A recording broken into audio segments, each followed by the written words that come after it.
Welcome to GameBros. This is And this is Prodigy. coming to you live from our GameBros studios here in beautiful Miami, Florida. And we're excited today because today is an action-packed day with a bunch of stories and a bunch of heavy-hitting commentary coming from our boy, iGame Loots. I come on, you had the name correct this entire time. iLoot Games. There you go. But we have a lot to talk about today. We have a good amount of stuff. We always say that there might not be a lot of news even though we're in quarantine, but actually we are surprised to find that there's always a good amount of news out there in the gaming world. So without further ado, we are going to go into the next gen news. You guys know that next gen stuff always comes out probably... What happened? I left my paper over there. Oh, great. Keep talking. I'll keep talking. Okay, so next in news, we're going to start off with... what happened? You have to cut in front of the camera?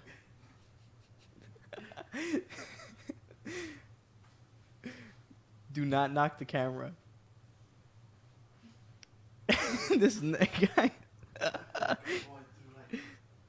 Google's going through a thing right now. Oh, he almost knocked down that cable. No, you missed the This is bloopers like right now that was going on. That's why we're not professional now. Just kidding. We try to be as professional as we can. Google, again, watch out all the cables and that camera. I'll move the chair out of the way just in case. Yeah, I'm not going to start our news until I get Google back just because I feel a little out of it, you know? Back and better than ever. Okay. At least I know what we're going to talk about. PS5, yes. Yes, PS5. Okay. So let's hop right into it. Actually, before we hop into news, we gotta say some things. Do we have to say or can we just show? Wait, what is that the right thing? Mm-hmm. What are you drinking? D2D, baby. There's only one thing to drink. Crap. Yo. I thought you were ready. I wasn't ready. You're not ready? I wasn't. You better. You know, like they weren't ready. Drink that pregame juice, me. just like I wasn't ready. Left my notes over there and everything. Give them that little rundown. The good thing is I got a haircut. I don't know if you guys noticed. Got rid of the quarantine. Well, D2D is the good stuff. This is the stuff that you should be drinking if you call yourself a gamer. This will get you over the top and get you the kills and the action you need, and basically get you what you want to do, which is be the kill leader every single time. Is that not right? That's absolutely correct. Do you also not want to be the fastest looter? Come on, dude. No, that's just you. But D2D helps you with all your gaming stuff, so you can become, like it says there, level up your game. Absolutely. So if you guys want to level up your game, go to d2d.com. Use the promo code GameBros, capital G, capital B, and you guys will get 10% discount on your next order. Yeah. So yeah, make sure you guys use that. Some of our mods will put that in the chat so that way you guys have it there listed. As well, we would also like to promote a little bit of our own merch. Yeah. You guys can barely see it, but this is off the website. I finally got in my shirt of looting. It's not crap. I can't believe I forgot my own. I was saying it perfectly. Looting's not everything. It is the only thing. So yeah. You guys gotta make sure that catchphrase is stuck in your head. I know Kuko doesn't like it, but you know that's how you get good at Apex, you know. No, I'm kidding. But all right, now we're gonna hop into the news. So basically, PlayStation 5 has not said anything for a long time, but apparently they're gonna have an event here in late May, early June. They So have to. they're going to say some stuff. They're actually going to talk about PlayStation 5. We're actually going to get to see the console. They're going to have to eventually show tell us what the price is, because people need to start pre-ordering this thing. And you can't pre-order unless you know how much you're going to spend. So PlayStation 5, hopefully late May, early June, will show us the console, basically tell us all the other stuff, what the controller does, because apparently there's a bunch of features. I love reading that everywhere. Yeah. There's a bunch of features that we don't know haven't anything. shown yet. Yeah. So can we see these features, and to see if, buck for feature, if it's worth it or not. Yeah. So we want to see these things. We also want to see new upcoming games. I'm sure they have a bunch of games down the line that they're going to show us that they're working on. One of those that got kind of leaked out was Days Gone 2. Days came out. A lot of people were kind of lukewarm on it. I liked it. I thought it was exciting. I know a lot of people, after the patch job they made and fixed it up, I know a lot of people jumped on to Days Gone. I would love to see what the power of the PlayStation 5 could add to this game, as far as getting more freakers on screen and all that crazy stuff. Yeah. So Days Gone, are you guys excited to see some Days Gone? I think how you mentioned that they were a bit iffy about it. I think it was because really when it launched, it was buggy. Yeah. It did have a good amount of bugs in it. And but I think after they fixed it, patched it up and all that stuff, it did help it. But definitely, as we've seen in the past, when it comes to games that take that hard hit in the beginning, it's kind of hard for them slowly to recover. But I still would like for them to come out with a second game. Yeah. Do you think it's too soon? You think the game just came out not so long ago? Do you think there's enough of a period for people to like have that? Oh, I missed Days Gone. I would love to play it, or is it too soon? Where I think it's in the sense of what date do you want in your do you think in your mind that you want? I think that there should at least be like a 2-year gap in between games. Okay. I know a lot of Call of Duty does like every year a game, but theirs is a little different because they have different studios working on it. Mm-hmm. Assassin's Creed had that same thing, like they were coming out every year, and then they kind of eased off the throttle there, and I'm glad they did that. So I think like 2 to 3 years is a good period of time to be able to wait and like kind of miss the game that you're like, dude, I can't wait to play this game again.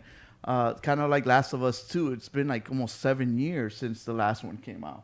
Yes. So that's why everybody's like, Last of Us 2. I agree. I would not want to see Days Gone even come out for a 2021 launch. Okay. I definitely would want this maybe 2022 or 2023. But definitely I do not want to see it so early, especially because to me when it comes to single-player games and story games, you got to take a lot of time to make the storyline, make it flow well, have the characters be great, AI, all that, flesh all that out. Yeah. So I think definitely it's we're gonna see that later on in the future. I don't think it's gonna be too soon that we're gonna see a Days Gone 2. Even though next gen is coming, I think they're gonna push that back a little bit, which I'm completely fine with. Now, something that they took a long time with was PlayStation VR2. So a lot of us in the studio, we love PlayStation. We love VR. PlayStation VR is probably the thing we use the most as far as VR. We do have a Oculus Quest, and we have an Index, but it makes it easier just with the PlayStation. So with the new PlayStation, we're hoping to get a new PlayStation VR, and of course, we need new controllers because let's say the truth, the PlayStation Move controller with the little freaking ping pong ball on the thing, it's old technology that's way past its time. The only design positivity I can give it, because I'm a Beat Saber player. Oh, because it feels like you're holding a sword? It feels like I'm holding the Beat Saber thing, like the saber. So it's good for one game. No, not even that, because even then there's tracking problems, which bothers me, but we're not getting into that. So they got to figure out, okay, if they're going to use a new camera. If they're going to use a new camera, it needs to be a freaking high-end camera. They got to use a new everything. But so we have footage of leaked tech. They're testing out this technology for the PlayStation VR 2. this is kind of raw still. They're figuring out the tech before they can compact it better. But as you can see here, you could do all these different finger gestures, and it reads it 1-to-1, which is amazing. It makes it easier to do different things like. What happened? Sorry. Oh, okay. Like No, because I saw you nodding your head like, oh no, I don't believe this. This is like beyond recognition. Oh yeah, no, definitely. When I was looking at this before the show, I was telling Coco, I'm like, this is amazing. Seeing seeing this in action and seeing it in those demos that they're showing off, it's crazy. I know that the Index has tech very similar to this. Their controllers are very similar. They have the finger-to-finger, like finger-to-finger tracking, I guess, hand tracking. Yeah. I know Oculus Quest is working with their wireless hand tracking, where it literally just tracks your hand and basically it pinpoints all the little your knuckles and all that on your hand. And and they've done tests of that too, and it's been really, really amazing and really cool to look at. I definitely am. This makes me even more excited for PSVR2. Just because PSVR2 is I guess will be the newest of the VR headsets to come out in its time. Yeah. Because right now we already have the Steam Index out. We have the Vive the Vive Pro, whatever the higher end one. Yeah. And we have the Oculus Quest that came out recently, and the Oculus Rift S. So, PSVR 2 would be coming out as the latest version of I guess, hopefully a good, strong VR system. Yeah. So it's gonna be very exciting, especially when we saw the test footage. We see that we're gonna get things that are gonna hopefully future-proof that VR system to continue on. And with PS5 and that power, that's just gonna excel its VR capabilities. So the whole point of VR is for you to be immersed in the world, and you being able to see your hands and your hands move exactly how you want to move them, and the different gestures and all the different things that you can do makes you feel more immersed in the world. So I think by them doing this and being able to create this controller this way that actually moves and mimics every single movement that you make will help immerse you in that world. So I think this is a good, positive move. Is it perfect? I don't know yet. But also, it is not the only thing they need to do.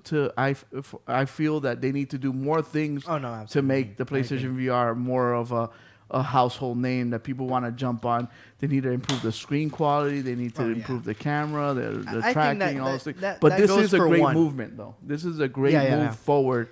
And I think that this will help bring a lot more people into the whole VR space. But what I was saying was that definitely, like those things you stated, resolution, hertz, how clean, I guess the pixel, what's it called? Whatever, pixel display or the separation. I don't even know how you call that. I forgot it right now. But just so it doesn't look like a screen door. Yeah. You know what I'm talking about. You want them to improve the pixel density. Yes, there you go. Density. Yes. But yeah, those are all things I'm pretty sure that's first thing, hands down, that's what they got to get. Because, cleaner image, everything, that's what makes everything Maybe they have that down already. They already have that down. We know what we need screen-wise. We know what we need megahertz-wise. But we cannot say, hey, this is the new VR2. This is all the new stuff that we got. And here's the same Move controllers. They want to be able to say, absolutely hey, not. This is the new Move 2.0 with finger tracking, finger mimicking, whatever. Yes. And the funny thing is, what you're going to get in games, though, when they're multiplayer. You're going to get all the finger gestures and, all the different combinations. And they're not going to be able to sell you emotes because you're going to be able to do all the emotes yourself. So, but it's exciting, though. I want to see the VR to take off. I want to live in the world when we're playing Ready Player One, basically, that we're just putting on our headsets and we see Wrecker and we see Gamer Actionware, Prodigy, and everybody dressed in their own avatar. Who doesn't want to be Kratos, man? Yeah. Who doesn't want to just whip out the axe and sling it and bring it back? And Asgard's Wrath, baby. Man. You're almost there. I'm telling you. Definitely. When they do all this stuff, I know that Asgard's Wrath and all those high-end VR games are just going to be ported over, and people are going to start seeing how awesome VR is. Definitely. And they're going to start appreciating it more. So I'm excited for that. So with other news is Last of Us, they finally came out with a release date. Remember, the coronavirus kind of set everything back, and it kind of pushed everything back. And one of the games two games I got pushed back was Last of Us and also Ghost of Tsushima. Of course, you don't want them to come out exactly the same month, so they kind of pushed both of them back, gave them a good significant gap in between each other, so people can buy the games and play them and be able to enjoy them before they jump onto the other one. So Last of Us got a release date for June 19th, and Ghost of Tsushima would come out a month later on July 17th. Are you guys excited for any of these two games? Both? Just one? None? Let's say 1.5 here. 1.5? Are you crazy? Yes. I'm excited for both of these. No, They're both of my favorite. And can I play this real quick? Play it. Oh.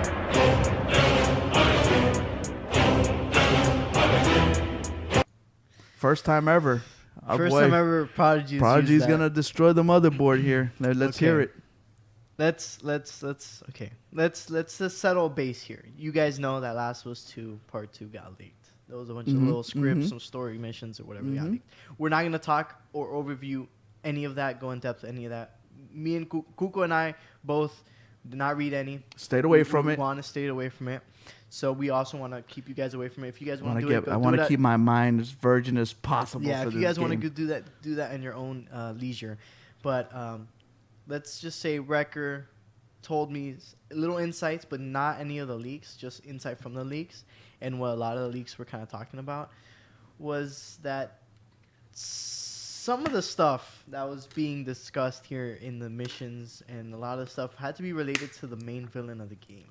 And no hate to the community, because I'll get in a second. No hate to you guys, all right? But this is a point that I feel a lot of fans are might be falling, is because the main villain is a transgender, which is fine. You could do whatever you want. It's fine. Ellie's a lesbian, if I'm not mistaken. And there was that mission, the add-on DLC from Last of Us 1. Completely fine. I don't have no problem with that. Now, the problem is when they take out other parts of the game and start making that a big deal and force a lot of different things that weren't in the game before, and that just pull away and create like a whole other story, which that is where I kind of get conflicted, because I want Last of Us to still have the same base that it had in the first game. Yeah. And, again, no hate to any of any of that community. Power to you guys. You guys can do what you want. But again, don't start taking things away from what we liked from the first game. So you don't like the fact that they're using the game to do some political stuff? Not just that, but also take away character development and stuff from other people. Okay. Again, I don't know full depth of the leaks. Yeah. Because I don't want to dive into that. Yeah. But from what Record told me and stuff like that, some of that stuff is a bit excessive in the sense of it starts pulling away from the core game, and we don't want that. So basically, what happened is that someone hacked an R&D demo of early access of Last of Us 2, and it started leaking a lot of the information, a lot of the story. I'm the type of person that I guess I can control myself and wait. I know there's a lot of people that just want to read and know what's happening. It sucks that happens, because you have all these people that are working super, super hard on making this game and trying to keep it as quiet as possible. That way, when people get it and actually get to play it, they can, experience it for the first time. But it all got leaked out. It happens. Hopefully, everyone can actually pick up this game. This game is really good. I'm excited for both games. I want to see where the story of Last of Us 2 goes from where it left off. And Ghost of Tsushima, I love Sucker Punch. I love all the games that they've created so far. I don't think they'll drop the ball now. They can't. So I'm excited for that. They can't. I loved, even though Infamous Second Son, at least from what I remember, we look like tournament commentators. Yeah, we try. do tourneys. By the way, COD tourney, guys, check out our Instagram so you guys can sign up. Drop Shop Gaming. He probably has the key form to make it happen. You already our pro league for having drop shot in your name. That's all I'm saying. But what I was gonna say was I at least from what I remember, my memory kind of sucks when I go back to like when I was 12 or 13, even though I'm 18. It's like 5 years ago, dude. I'm 40, so I'm having a hard time remember what I did yesterday. But I remember Infamous Second Son having a bad rap near the beginning of its lifetime. Yeah. And I know some of the reasoning, but to me, I think they did a good job. I think Sucker Punch pulled through. Even with First Light, do you remember? Yeah, First Light, everybody Neon? loved it. I think that was a great little addition and more lore. The only reason people were kind of down on Second Son is because Infamous 2 was so good. So Infamous 2 had such a big world. The map was so large. Yeah. So people wanted that same large map, right. But when they made Second Son, it was smaller. So a lot of people didn't like it. But at the same time, it was smaller, but it was more dense. It had more stuff going on. So everybody's going to gripe about something. They're always going to find a fault in something. But I think Sucker Punch, in the end, they're still get my pass. Naughty Dog is like up here. Oh. So they can, whatever they want to do story-wise, I'm with them because Uncharted and Last of Us, they've always done a good job. So, but Sucker Punch is like right there. So I'm excited for both games. June can't come soon enough. I can't wait for June so I can start playing Last of Us. And the good thing is that once you play it and you start knocking it out, boom, the next thing you know, Ghost of Tsushima's coming out. So we're excited for those things. Yeah. Aside from that, there wasn't much else, at least on Sony's side this week. So we definitely are basically looking forward to the events coming up. And speaking of events, we are going to jump into Xbox. Xbox is having their event this Thursday, actually, May the 7th, which they're going to be doing some reveals. Kuko, what reveals do you want to see? What do you have in mind? So first, I want to take my hat off to Phil Spencer and his boys because at the same time, they're not sitting back waiting for PlayStation. They're actually taking the initiative. They're taking the initiative and they're going forward attacking. So on May 7th, which is Thursday, they're going to have an Xbox Live event. So they're going to show off more of Xbox Series X games. They're going to show off some upcoming games. I want to see basically stuff that will blow my mind. I want to see Halo Infinite. I want to see how it plays. I want to see. Last time they showed us some teaser trailer of it. I would like to see some game footage of it. I want to see games that are going to come out in 2 years from now, so I can see like a projection. They showed off one time Crackdown, but it came out 3 years later. So I don't. Sometimes they rag on games for coming out too early. I don't see a problem with that because it makes you say, hey, if I buy Series X, this is where it's going to be in a couple of years. Yeah. These are the games I'm going to eventually get to play. So I would like to see that. I want to see the trajectory of the Series X. So when they open up the show this Thursday, I want to see games, and then more games and games. We already know that the Series X did not change their controller. It looks the same. Oh, man. So basically, they cannot say, hey, look, we added this or that. They did add a share button, so hopefully maybe they'll show like the share button takes you to like an Xbox Studio setup where you can edit videos, this and that, and things like that. So I would like to see some of that as well. No TV stuff. I don't want my TV and my Xbox having sex anymore. I don't want to see both integration like they did with the Xbox. Phil Spencer's smart enough. He's moved on. He learned, right? He learned that we don't want these two things. No, he knows that that's not what the fans want. Oh, okay, that's for sure. But yeah. How about you? You're a PlayStation fanboy. What are you talking about? We know. It's okay. Dude, I don't have I don't have a PC to get Microsoft stuff. Like, so if I did, what would you want to see Xbox so it could kind of tip the scale for you a little bit? Oh, dude, once I start working and get money, then I will probably buy into that stuff. But other than that, I've always been interested. Somebody's making mac and cheese while they watch us. Damn. Slide some this way. I know. I'm hungry now. You're making me, get the munchies.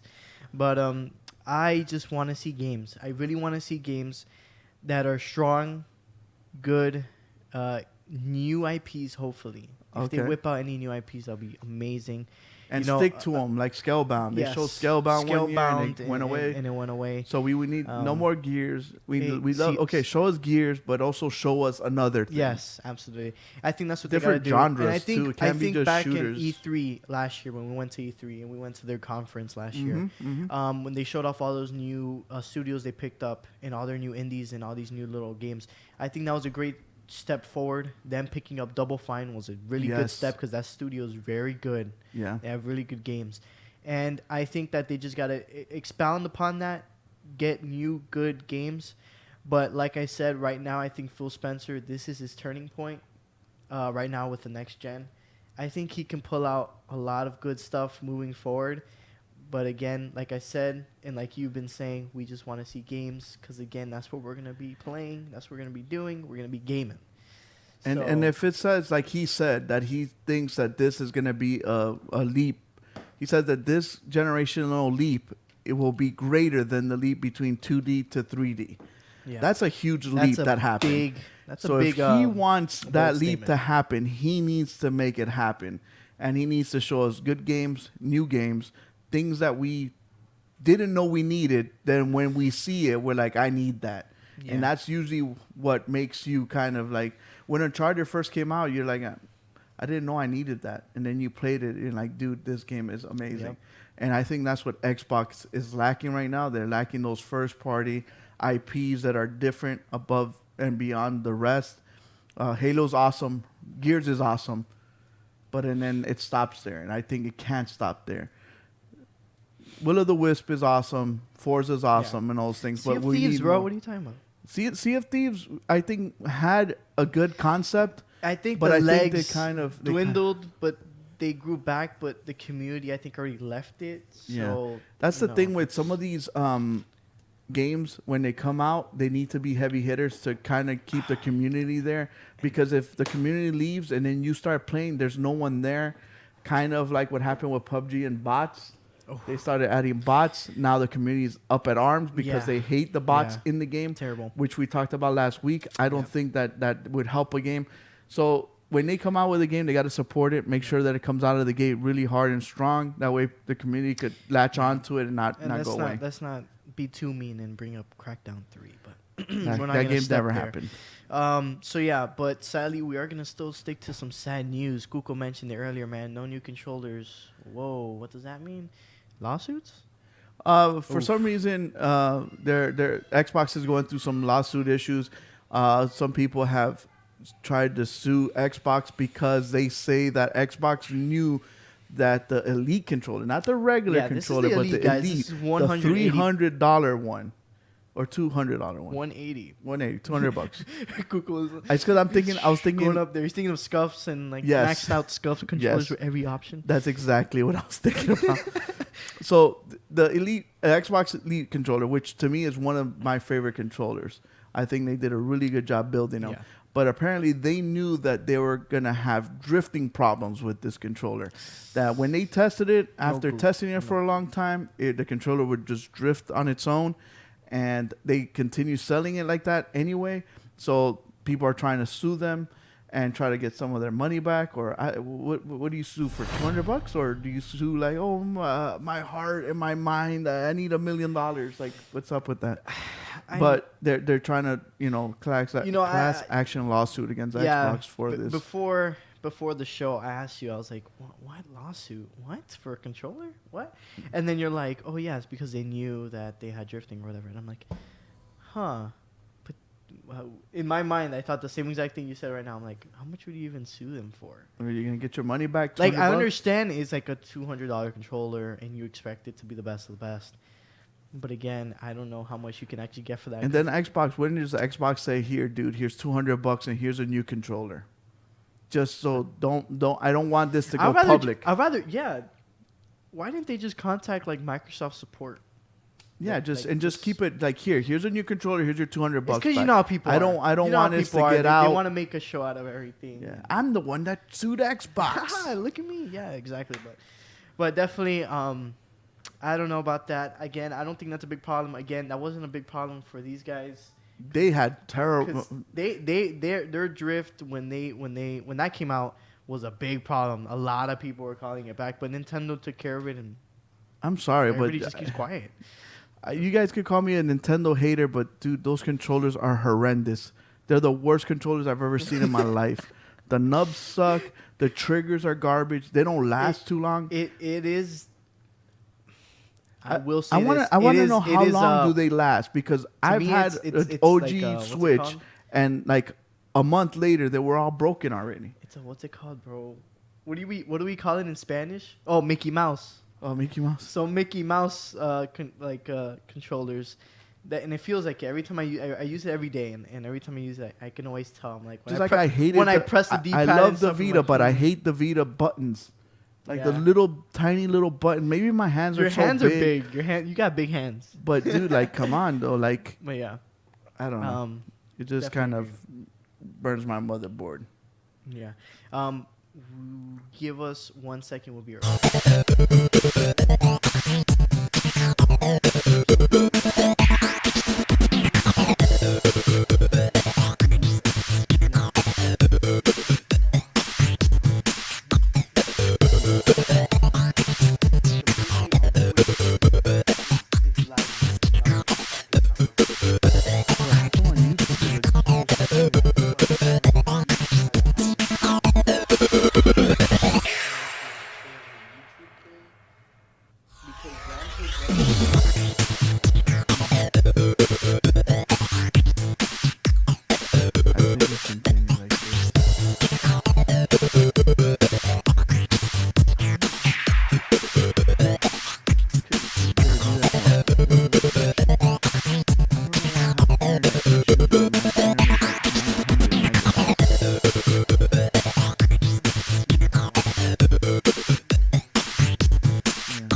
Okay, we're back.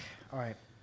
Sorry about that. So Xbox has their problems. Yes. But we also know that EA is one of the Oh. companies that a lot of people hate the most. And right now, they're actually getting backpacked by a little company called Respawn.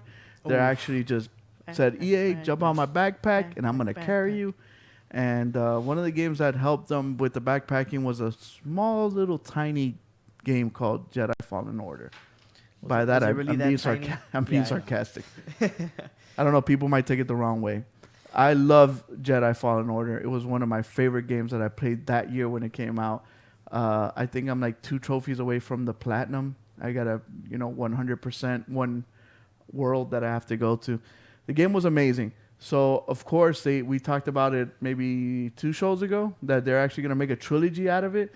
Now they're saying that the game might be released at the end of this year. They're saying. Yeah. They stated that. Well, I actually don't know who stated that though. I don't know the true source of that. I read it, but I don't know what you guys think about that. Do you guys? I believe it's still too soon. Good idea. So just like we talked about it a couple of minutes ago. Yeah. I think that it should have a little, it needs to have a little gap in between for you to actually miss the game. I think there's still people that haven't even played the first one yet.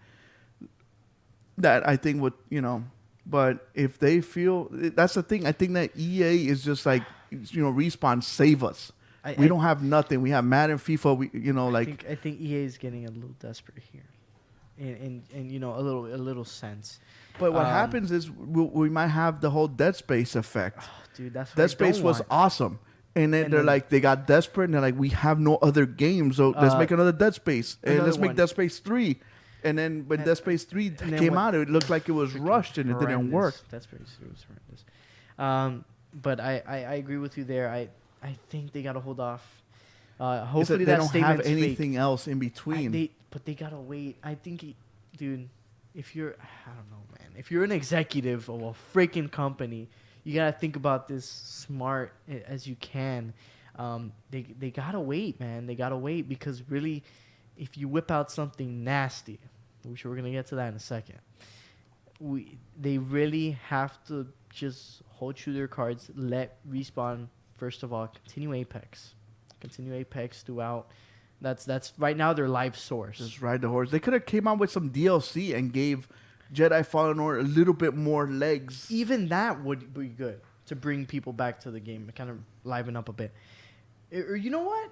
Make that the DLC for this year. Do that. Bring back DLC. That's like a midway point where you could have a good content come out, whatever. I definitely do not want them to bring out Jedi Fallen Order 2 this year. That is a terrible idea in my opinion.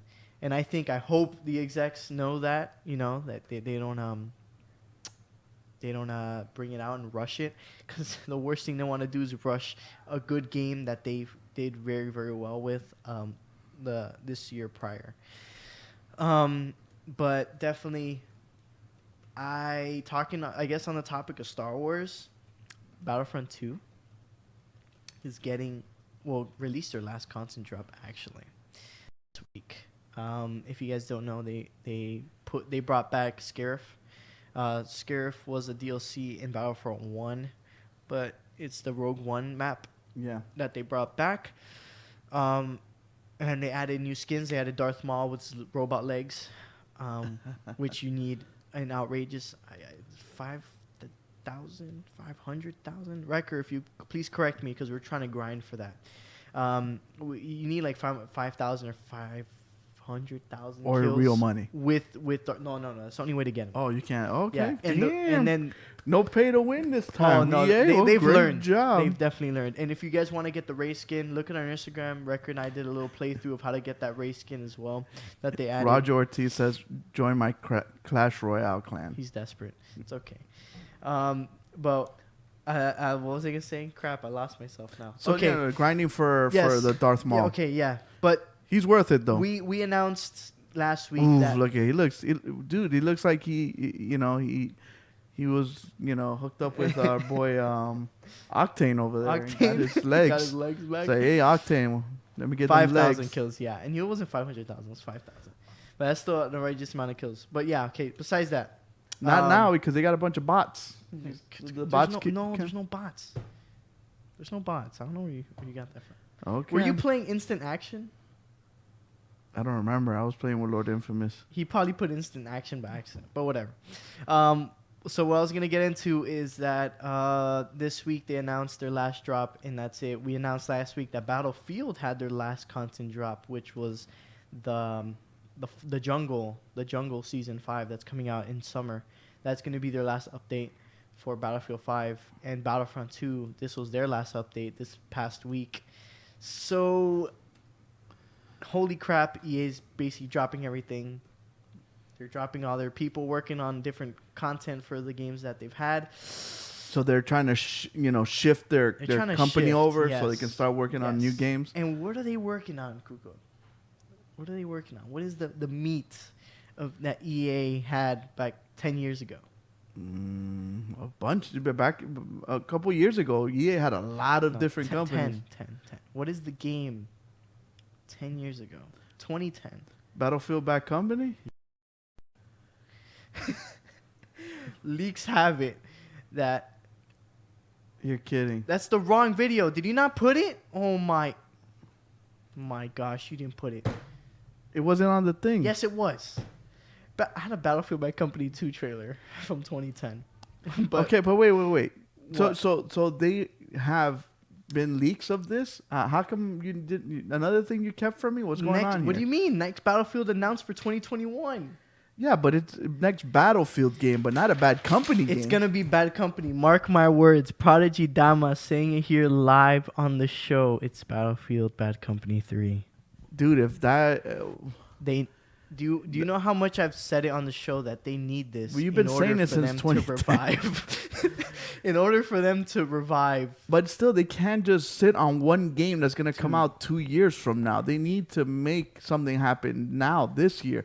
What is going to be their winter I game? told you they what is have going to be? wait. They don't have. They have Need oh, for crap, Speed sorry came about out.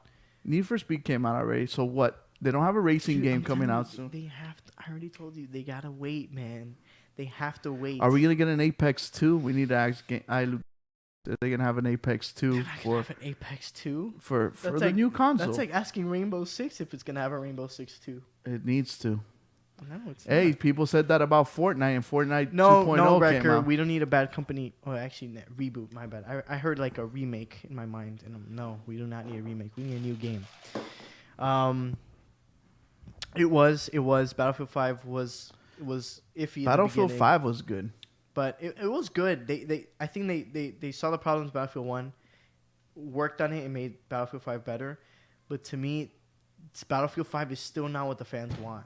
It's because fans want more recent I think they want gunfighting. I think they I want don't modern. exactly. And I think we saw that as an example with COD World War II as well. Yeah, they tried it and they're like, tried yeah, it and we're going tomorrow. nobody Well, the liked next Call of Duty that's coming out this year is gonna be made in whatchamacallit times, Vietnam. Vietnam. So I've always said it. It has to be from Vietnam on for it to be a successful fighting game. Shooting games. Anything like prior to that, I think the gunplay is too old and slow, and people don't like it. There is some people that do, but I think the majority of the people rather have faster guns, faster, things like that. Absolutely. And then I also think that it gets to a certain point that you go too much into the future, and then people kind of like, I don't want that. Yeah, and that's what we saw in Call of Duty as well. Wrecker's talking about Titanfall, and I think I don't know how Respawn's gonna pull it out of the bag, but how big is Respawn? You think Respawn can actually work on 3 different projects at once? Because Respawn's working on a lot, and if you want a Titanfall 3, that is sucking their life force out of them. Oh, remember that did Sampella become? Didn't he open up a new studio in Los Angeles? Can that be a studio that's working on something? You think so? Probably. They need to. What sucks is that they're getting Respawn. They're kind of like, hey, how big can you make Respawn? How many games can you guys work on at once? And basically, I don't think that's a recipe for good success. Yeah. Andrew Lopez says Black Ops 1 was perfect. Okay. Exactly. Here we're looking at modern time. times, and hence why I think Modern Warfare was a success for COD and bringing it back. I think this COD Modern Warfare that came out was freaking perfect for Activision and helping them out. This one? Yeah. Yeah.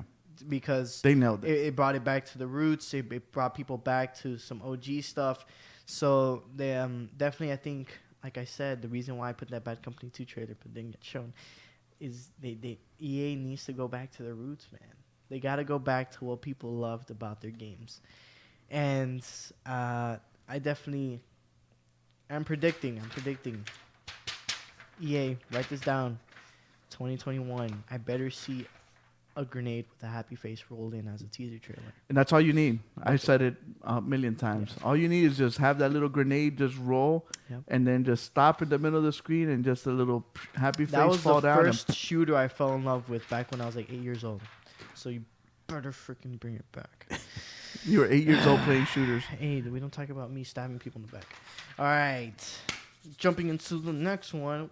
You guys already saw it, and it was freaking hot news this week because it is pretty spicy. So I'm a big Assassin's Creed fan. You can see it behind Prodigy's head. I've always played Assassin's Creed since the first one, and I've loved them all. And I'm excited because I also like the Viking era. The Viking era was amazing. We kind of talked about it a couple of months ago that there was leaks that Assassin's Creed was going to go to Valhalla. You know, the funny thing is that the whole thing stemmed from what's this game called? Oh my goodness, the one that's in Washington D.C. and you're a soldier, and it wasn't New York before. Division? The Division. It all came from a poster in The Division with a Viking in it. Oh yeah. I And the remember funny that. thing is that the producers of Assassin's Creed said that that was complete coincidence, that they didn't mean to do that. Yeah. But so now we finally got an Assassin's Creed trailer. I'm actually gonna post a picture on Instagram where it says that Odin has our back, whatever he says in this trailer, and then underneath Kratos says "not for very long." I'm gonna post that on Instagram. So check out our Instagram. Follow us on picture. Instagram. That is awesome. And But dude, getting into Valhalla, I am very, very excited to play this game. And I haven't been excited for an Assassin's Creed game in a while. Only because Odyssey and Origins, even though I will give them the benefit of the doubt, they did great. They brought back, they introduced new things to Assassin's Creed and brought back a good game, because I think Assassin's Creed was on the low for a couple of years. But with Valhalla, like, I love Nordic mythology. Yeah. I love the Vikings and stuff like that. So I am so hyped for this game. And there's other details which they actually released alongside this CG trailer that they showed off the week. And, it brings back ship gameplay, which to me was why I loved Black Flag back when it came out. Yeah. I loved Black Flag. And raids and stuff like that. So we're going to see a lot of Viking gameplay. Yeah, so you're going to be raiding villages and towns and stuff. It's going to take place in the England and that Nordic area. So you're going to be traveling a lot. You could custom make your character, female, male, whatever. You could also make his armor appear how you want. You could do double axe, shield, sword. You can make your own play style, which is awesome. I'm excited for all that. I just find it weird to see a huge Viking kind of parkouring around. You think that they're going to kind of drop the parkour a little bit? I definitely see them dropping the parkour just a tad bit. The parkour stuff was huge when Assassin's Creed 1 came out. People were parkouring all over the place. I don't know if parkour's still even in Odyssey, it was dropped a bit. Yeah. Because you're now, like a Spartan. And also like the landscape. I don't know if there's a lot of buildings in the area he's going to be in for him to be parkouring. If you see the CG trailer, it's just a big open field and he's just going to town. Sign me up for that. I like that. Yeah? Yeah. I want to see like a big epic war, just clashing. You just see two sides of the battlefield. There's a whole armies. So you could create your own village and town, and you could do all that village building stuff that has been in Assassin's Creed before. So it's still going to have that RPG feel to it, which I know a lot of people love. Yeah, I think Assassin's Creed, basically since Origins had it, but since Odyssey, they moved a ways from their core, like from Assassin's Creed 1, 2. They moved away from their core. But even then, I think they can still produce great games by doing so. Yeah. I don't think that, they should fully take out parkour. I think there should still be climbing and, stuff like that, and jumping across, like, maybe the villages and stuff like that. But I don't think that losing it, if you can make a better game by maybe taking that away. It does suck because I know we always mention, if you want to make a new game tied to something else, don't use the name Assassin's Creed or whatever. When we talk about like movies and stuff, don't use Justice League. And don't piggyback. Yeah. But, there's still icons like the Hidden Blade. You saw him whip it out right here in the CG trailer. So I guess there's still things that have to make it Assassin's Creed in order for it to be, Assassin's Creed. But definitely, I think them swaying a bit into more, axe fighting with more Viking-ish type of battles would not be a bad thing. And to see that already in Ubisoft's realm, you have For Honor. Yeah. That's already in the realms. And the good thing is that this is going to be for PlayStation 3. 4 and 5. I was going back 2 generations. 4 and 5. And it's going to also be for Xbox One and Series X. Yes. And as you can see in the trailer, they kind of lined up with Xbox on this go-around. So you're probably going to get content first for Xbox before you will get it for PlayStation. I just want to see the different layers that this game's going to have. I know with the new Assassin's Creed, the other good thing is that they kind of added a mystical realm to it. in Origins, you got to fight with the Sphinx and different Egyptian gods Yeah. and stuff like that. And also in Odyssey, they get some mythological stuff was in there. So I'm hoping to see maybe they can add some North mythology stuff. Maybe we can see some. I don't know if we're gonna see Thor, but maybe we can see Some like Loki, or maybe we can something see related to that. I can't Mimir. Maybe you can Oh. see the tree where he was, lodged into, stuff like that. I think that will add. I think to there'll the story. there'll probably be like some prayer offering type of system there for you to use. But yeah, I'm definitely very excited to see more of the game. Which, who knows? Since they are, like you mentioned, they are backed by Xbox. We might have a little gameplay reveal in the event this Thursday on the 7th. Yeah. So that'll be really, really cool to see. And it's also going to be in Stadia. Ooh, that's So. good. Yeah, they did have Odyssey when Yeah. Stadia launched. So yeah. Moving on from One of my favorite games of this generation was Dying Light. parkour to more parkour. Was Google mentioned it? Dying Light. Yeah. So they're dropping some DLC. We're kind of sad that they pushed back Dying Light 2. Yes. But yes, we good are. thing is that, okay, they pushed it back, but see, they're sticking some DLC in between to kind of hold you. I guess that's a over. good thing. They're probably like this better. I'm pretty sure this is a sorry. This has to be a sorry to the fans because everybody's been looking forward to Dying Light 2. So they released this little teaser trailer of a DLC called Hell Raid. And I want to stream this. I think. Oh no, we are. We definitely are. Okay. We're all gonna get the squad together. You, me. I know Riker has it. He's maxed. I know. Whatchamacallit, Quito has it as well, Yeah. so that could be our 4-man squad right so there. we're definitely gonna squad up and do this. It's coming out most likely June. It says summer, so probably June is when it's gonna come out. Who knows? Maybe they do a gameplay reveal at the IGN like digital conference or like the Summer Game Fest, which we'll talk about in a second. Maybe they'll reveal it and they'll be like, it's dropping today, and everybody goes crazy. So basically, Hell Raid. This is kind of weird because this game's around zombies, but now there's gonna be demons. Well, Techland said that this DLC is gonna be experimental in the sense of this is ideas they've had for a while, and they want to see if it works. You can see it's an arcade cabinet, so it's like kind of like an arcade mode-ish type of thing for them. So I wouldn't mind chopping demons' heads off with my electric katana. I definitely don't mind that. But it's gonna be really cool. We can't wait. We're kind of happy that it did come out now. More good content for the summer because you know how summer kind of dries out like usual. You'll see when we get into games out this week. Oh yeah, definitely. But yeah, so really cool. We cannot wait to see that coming out. Hopefully in June. Yeah. So we already did basically say it. Chief Keeley, what is Summer Game Fest? What is this? Are we gonna go out into the beach? Gamers don't like to go out. The sun. Too bright, bunch of vampires. But yeah, Summer Game Fest. You guys know Jeff Keighley. He's the guy, the host of Game Awards, basically the guy who made it.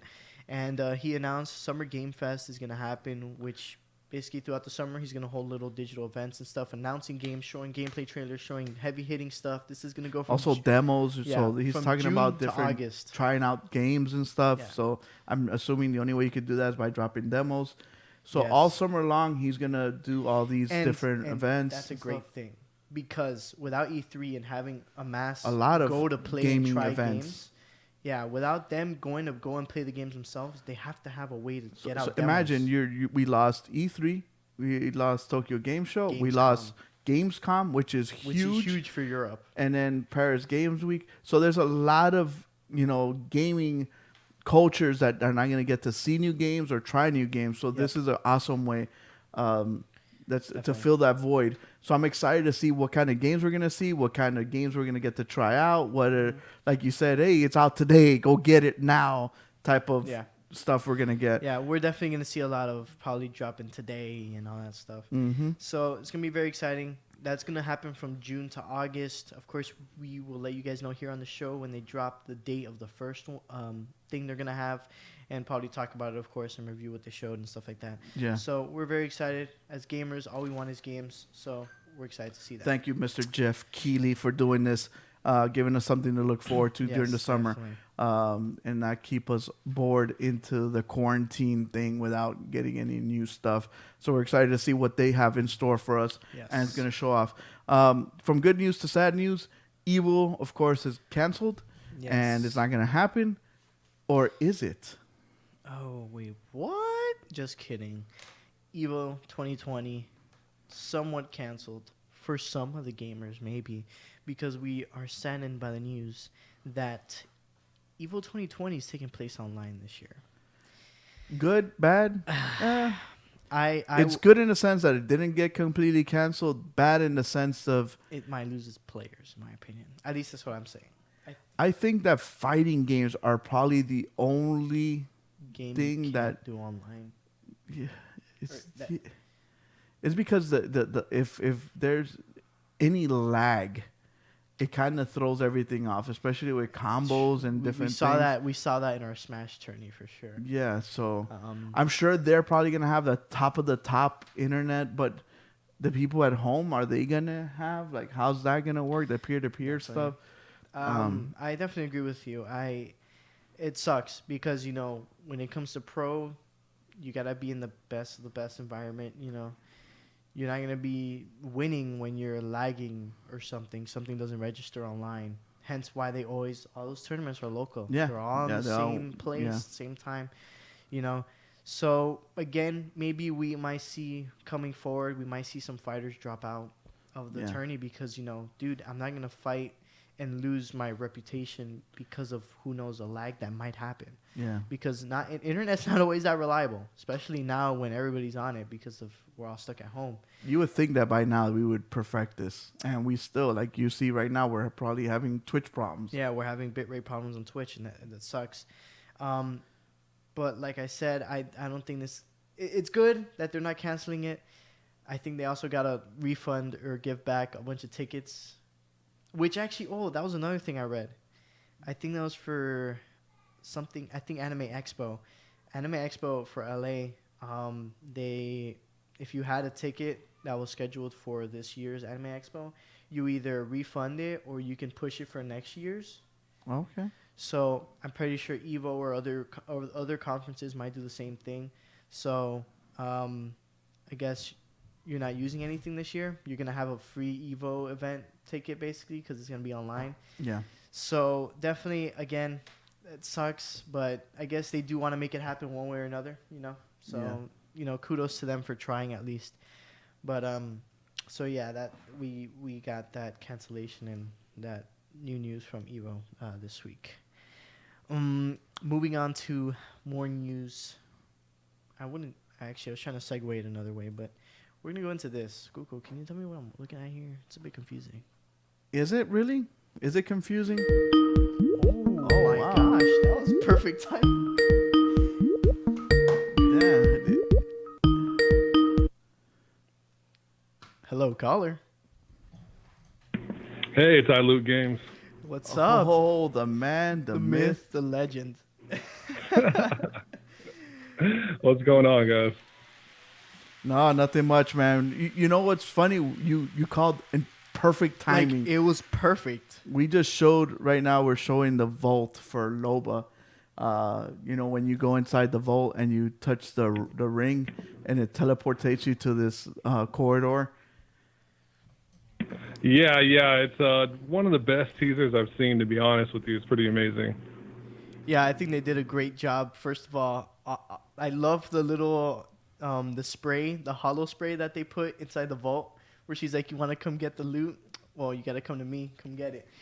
Definitely was a cool. Well, first off, we gotta introduce you because some people might not know who you are.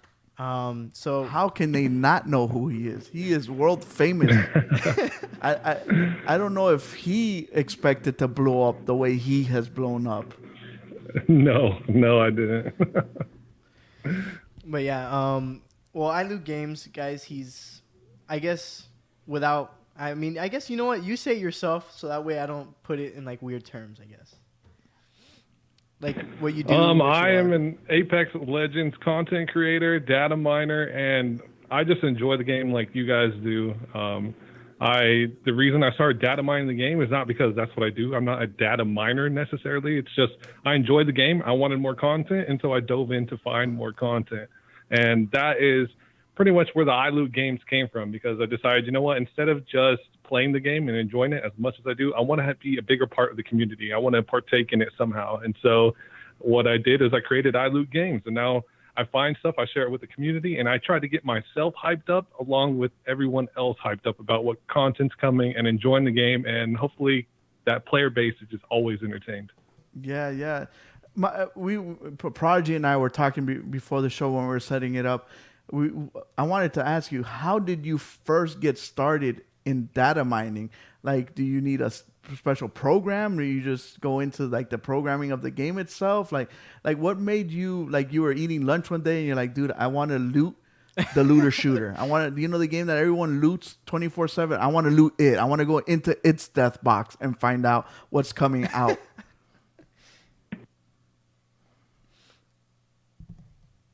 Hello? What'd you do, Prodigy? I didn't do anything. Hello? Did you fall?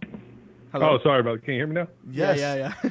Dog, my heart dropped. So I heard your question. I'll go ahead and answer it. I have a very interesting background. I was actually a cheat developer to begin with Counter-Strike, and I had a very massive cheat community, almost 1 million members. I sold and developed cheats privately. It was wow. It does exist.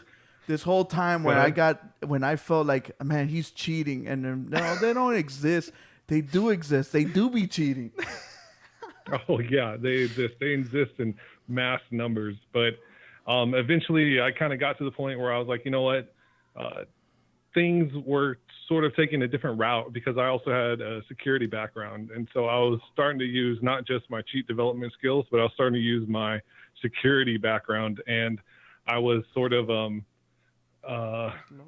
it's pushing things too far. And so I decided, you know what, I don't need to be doing this anymore. Now that I'm becoming an adult, I was making big 6 figures from selling cheats, and I decided to change everything up. I stopped playing games. I started doing, you know, real life stuff, college and everything. And now, once I got back in the games, it was just like I was tempted once again. Like, I wanted to dive. I wanted to do all the stuff I did. I wanted to tinker with the game again. And so that's where the data mining came from. Okay. Wow, that's crazy. So you gave all that up to start all over from scratch. Yeah. Yep. Okay. So as far as now, we have Loba coming out May 15th, right? Correct. So I still have a hard time trying to understand what her abilities are going to be. So far you have data mined it, and you have shown and spoken about her. Like, what is her abilities going to be, and more or less, you know, how would she change the meta in the game? Well, the way that I think that she will change the meta is that she can teleport instantly. So what we're going to see is, I believe it's her tactical. She can throw a device and teleport to that device instantly.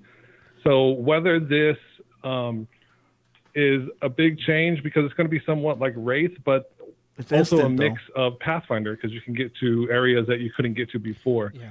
And the only thing that I'm unsure of is how her ultimate's going to work, because it says that she's going to be able to place a device to steal nearby loot. Yeah, so definitely. Whether that's stealing it off of death boxes or off of people's backpacks or what, I don't know. Okay. So I made a mistake. It's May 12th, apparently, is when she comes out. Yes. Oh, yeah, May 12th. Yeah. Not this Tuesday, the next one, I believe. Sorry, my bad. I can't. If she could take it off of characters, that would be super OP. But at the same time, it's kind of almost what my favorite character can do, which he EMP blasts them and takes half of their armor. So it's almost to that extent, right?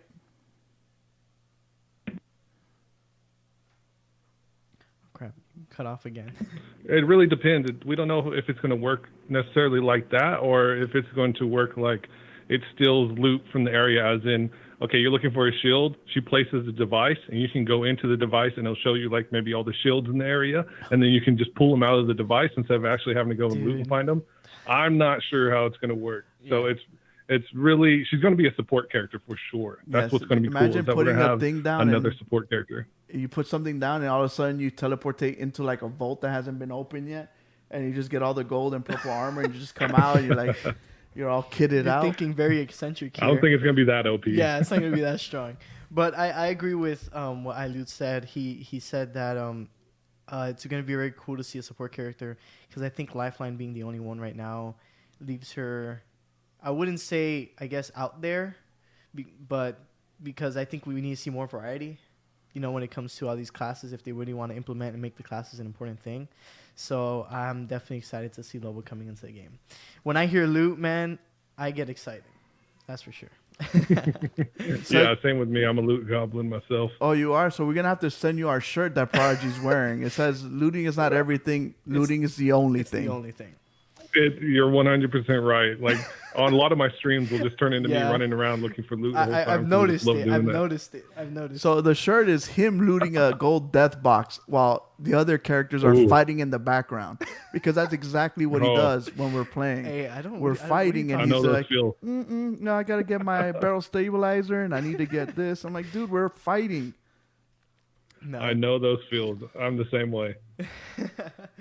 But yeah, so one thing we mentioned was that we had the first, I guess, we already mentioned the lair. We showed it off here. You guys see the image.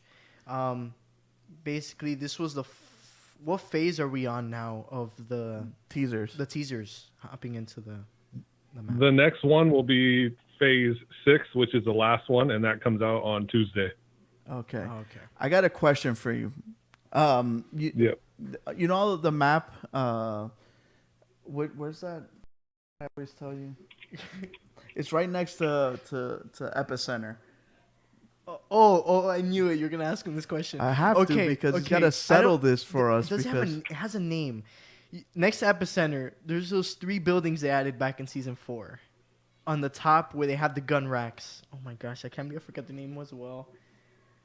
Survey camp. Yes. Survey camp. So in survey camp, to the north of it, there's these supply boxes, right?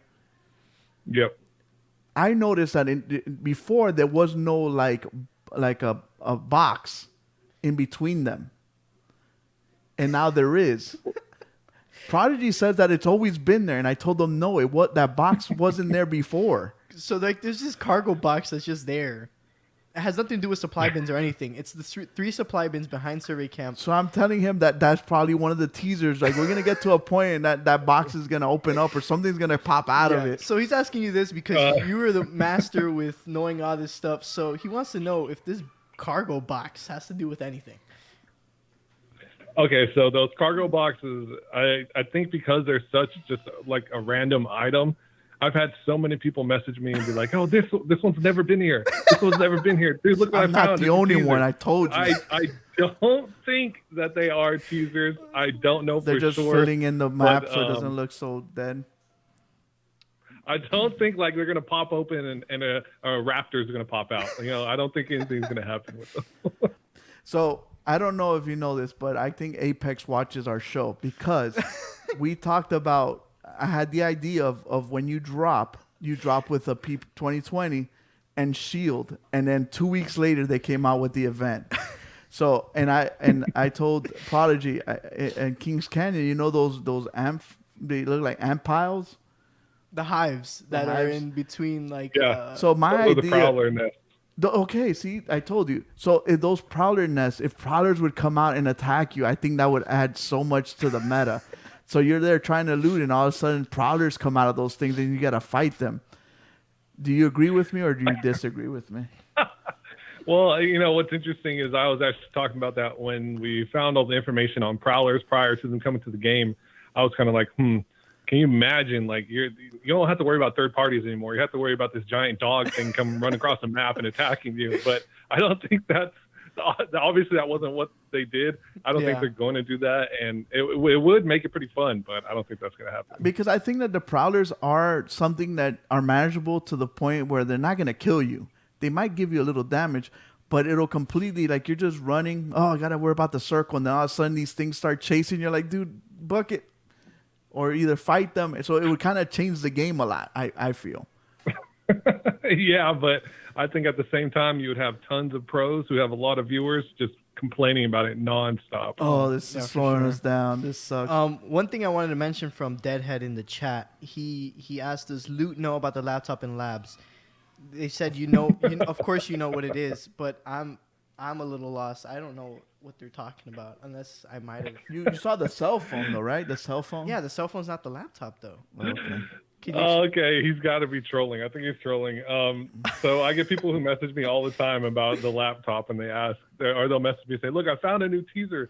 There's a laptop in, but it's not new. It was planted in there in season 2 when that labs area was first added to the game. It is not new. It just has some audio that plays when you click on the laptop. And okay. yeah, it's not new. That's probably why I forgot about it. I'm trying to think of a new laptop in my mind. I'm like, So you must get bombarded with all these, like, oh, I found this, or I saw that, or.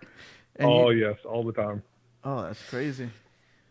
Most of my DMs are filled with people sending me pictures of things that they found in firing range. Hey, those noises in firing range. I found a new teaser. No, you didn't. Hey, I found a Nessie. Okay, that's not new. I'm sorry. There's dogs. There's a new teaser. It's not new. Before we continue, you guys got to subscribe to iLoot Games on YouTube. You also got to follow him on Twitch. And if you can, sub him up. That'll help him a lot. Yeah, and you can find him in dude, my Twitter and Instagram. Dude, I had the worst brain fart right now. He's trying to get his 1,000 sub goal, so help him out with that. You're very near. But yeah, one question that came up into my mind I want to ask you, that came up in the trailer for the stories of the Outlands that came out for Loba this week that we're showing in the background. You see how she has that staff that she comes down with. Titanfall. People are thinking, can that be an heirloom, or are we seeing melee weapons maybe being implemented into the game in the future? What do you think about that? So, yeah, I talked about that in one of my recent videos. The writer, so in an interview with Staycation, one of the writers, all they really said was that you'll be able to use that staff eventually in some kind of way. Yeah. Now, that doesn't mean that's going to be an heirloom. It could be a melee weapon. It could be a limited time mode. It could be a teaser on the map. It could be a finisher. We don't know for sure, and I can't say anything really when it comes to heirlooms. Sometimes they're very random. Think about octanes. I would have never thought a butterfly knife. So definitely. Yeah. I just want to know why the doctor that's in the video looks like Rick and Morty. He looks just like Rick, a young Rick. Because that is him. No, I'm just kidding. He hopped dimensions. Came into the Apex dimension. But yeah, so other things that we also want to hop into on this Apex topic, we've talked about concepts actually going around for reworks and buffs. So last week we talked about Octanes, right? Octane and Mirage we talked about last week. I found some on Twitter for Lifeline and a concept for a new legend, which I want to show real quick and talk about. So here we have the Lifeline rework. Here are the biddies. We got the Doc drone. Her passive's getting reworked. So, the concept, sorry. Yeah, It's not concrete. But, so the passive is she's able to, when she goes to revive a teammate, she instead just drops the drone, leaves it there. So the drone heals the teammate. As she fights. Revives the teammate, not heals. Yeah, revives the teammate as she's able to back off and go fight. Once that teammate is healed, they come back with more health, and healing items heal 25% faster. That is a strong passive, in my opinion. Kuko, I don't know what you think about that being implemented in the game. iLoot, do you think that is way too strong? What do you think of that idea? I think it's really strong. However, the devs have talked about they want to change the meta. They want it to be mixed up. So the only way that we're going to do that is not by just nerfing the crap out of people. Let's buff other legends. Let's rework other legends. Let's make them more interesting and more dynamic. And I think right now, Lifeline, while she was in ranked meta somewhat in the first series, she no longer is. She's been booted for, what's her name, Watson and Gibraltar. So I would love to see something that is as cool as that, because I think the drone right now is just not powerful enough. Maybe if it healed faster, it would be a little more useful. But as of right now, the game is just way too fast paced for a Lifeline. You're not going to see many Lifelines in the Predator lobby, you know? Yeah. I love the fact that you said buff, not nerf, because I think one of my favorite games, Rainbow Six Siege, suffers from that a lot. The fact that you learn to play a certain character and all of a sudden they nerf the crap out of it to the point where, like, this was my main. I can't use them anymore. I think, like you said, they need to figure out ways to make their... Yeah, can you hear me?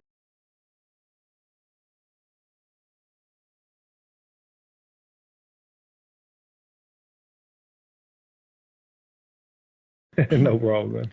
But yeah, continue. Oh no. No, go ahead and ask whatever you guys want. I lost you after I stopped talking. Yeah, no, what I was saying is that we like the fact that they should work on making their characters better instead of making them worse. I know Prodigy and I, sometimes we sit down and we talk about, this is what I think they should do with Gibraltar's abilities, and maybe they should do this with this other character. So if they can make their characters better, I think that helps the game to become better instead of worse by just nerfing the crap out of people. Well, yeah, and I think at the same time, people want to see their main that they've been playing for so long that's not good, but they're in love with them, like Octane and Mirage. They want to see them buffed. Why nerf people down to their level? Why not give them like a bonus for sticking by these bad legends for so long that they're obviously in love with the legend? Instead, buff everyone. I hate seeing nerfs. I think it's just bad for the game. I think if anything, either buff or rework people. I even thought of it could be even possible to rework legends, like every season you rework one legend so that it stays a little fresh, just slightly change your abilities. And the thing with Apex, they only add one legend per season anyway. We're used to like Rainbow Six that adds like 6 to up to sometimes no, 2 per season. But like around 6 or 8 a year. Yeah, so it feels like you're getting new operators more often. As with Apex, it kind of feels like there. So I would like to see a new legend and a rework, and I think that would add a lot to the game itself as well, and make the game much more interesting to play. Yeah, I agree. Yeah, so on that topic of new legends, we have this other concept which I want to talk about because it's very, very interesting.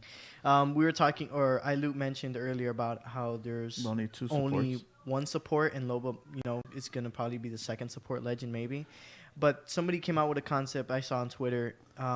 This concept for, I don't remember what they called this legend. I don't even think they had a name for it. But this legend, let me just go real quick through his abilities. So his passive ability is Repairman. Repair already used on respawn beacons, so it can respawn used beacons. That's what he could do, is repair respawn beacons and respawn teammates 25% faster. He can also craft smaller health items into larger health items. So 4 syringes makes 1 med kit, 4 shield cells makes 1 bat, and 1 battery and 1 med kit makes a Phoenix kit. So that's his ultimate. No, that's his passives. That's his passive. So what do you guys think about that? I think that's awesome. I love the passive. Go ahead. Yeah, I like the fact that it's someone that actually will help the team out. And I would like to see maybe a 4-man squad, and then you can have like 2 aggressive and 2 supports and make the map bigger, but that's just me. But I like the fact that this character actually helps the team out a lot more than just like, I'm just going to throw just like a little, little drone that's going to heal you. This one actually can change it around for you. Yeah. Yeah, I like the repair man idea because the 4 syringes and the med kits, the cells, it's so hard to sometimes find batteries, and being able to build them up into a shield battery is pretty cool. And then the other idea too, like, what if you could do that also for shields? Maybe Lifeline could do that. Like, she finds 2 blue shields, she can put them together and create a purple shield or something. This should be a lot more useful, I think. And right now, since they decrease the way you have your inventory with the grenades and the amount of cells you can take, I think this will take advantage of that as well. Since there's less space, you can start adding stuff together and making them more stronger. That armor thing is a great idea as well. Yeah, I didn't even think about that. And actually, the Assault characters are going to have the ability to carry more nades. Yeah. So that's going to be something that we should see in the future. Something that I thought might change and help is I hate the fact that if I get a purple armor and we're all purpled out, that purple stays there. I would like to be able to destroy it. You think that will ever happen? Well, I mean, there's some ways that there's a glitch right now where you can destroy a purple armor. I read an article about that, yeah. Yeah, if you open a door and then you take the shield off and place it on top of the door and then kick the door down, it'll destroy the armor when the door is destroed. Prodigy, So, you knew this? it's possible. Oh, no, I read the article, You knew this? You're holding out on me this whole time? What? What are you talking about? Hey, I loot games. I prefer you become my friend than this guy. And what I normally do actually is I'll go pick up a game and I'll pick up a shield and I'll nade myself. And then I'll drop the shield so that the shield's broken. So they get excited. They're like, dude, I found purple armor. Oh, it's all used. It's cracked already. Yep. We got to spend some money to fix it.